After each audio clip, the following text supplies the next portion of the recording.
Hi everyone, this is Lucy. For today's video I'm going to make potato cakes. I'm going to start with 3 pounds of potatoes. I'm going to wash them,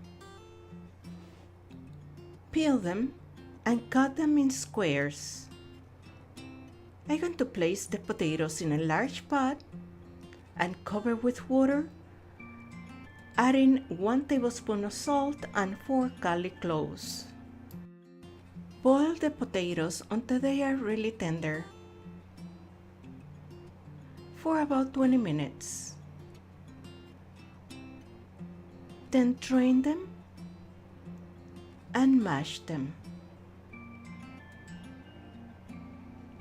While I'm mashing, I add about 2 tablespoons of butter, and the butter should be room temperature, and about 1/4 of a cup of milk and 1 beaten egg.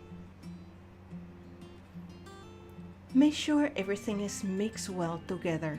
Then I'm going to prepare a cookie sheet with some parchment paper in which I'm going to pour the potatoes.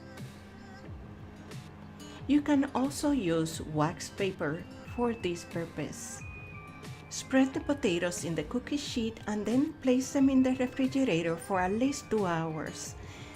In the meantime, to prepare for the patties, I'm going to scramble 2 eggs and add about 2 tablespoons of milk. I'm also going to prepare 2 cups of Panko breadcrumbs in a plate. Remove the potatoes from the fridge and start making the patties using either a cookie cutter or a cup.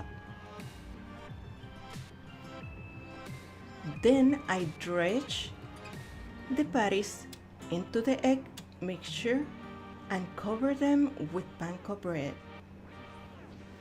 In the meantime, I'm heating up the oil to fry them.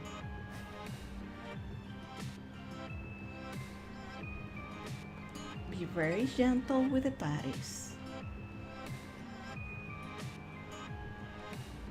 Make sure the oil is really hot. Then wait until one side is completely golden brown before you flip them. When removing them, place them in an absorbent paper napkin. Remember, the ingredients and the steps to take for this recipe are in the description area of this video. I hope you like this recipe and that you come back soon. Subscribe if you have not done so. I see you soon. Bye bye.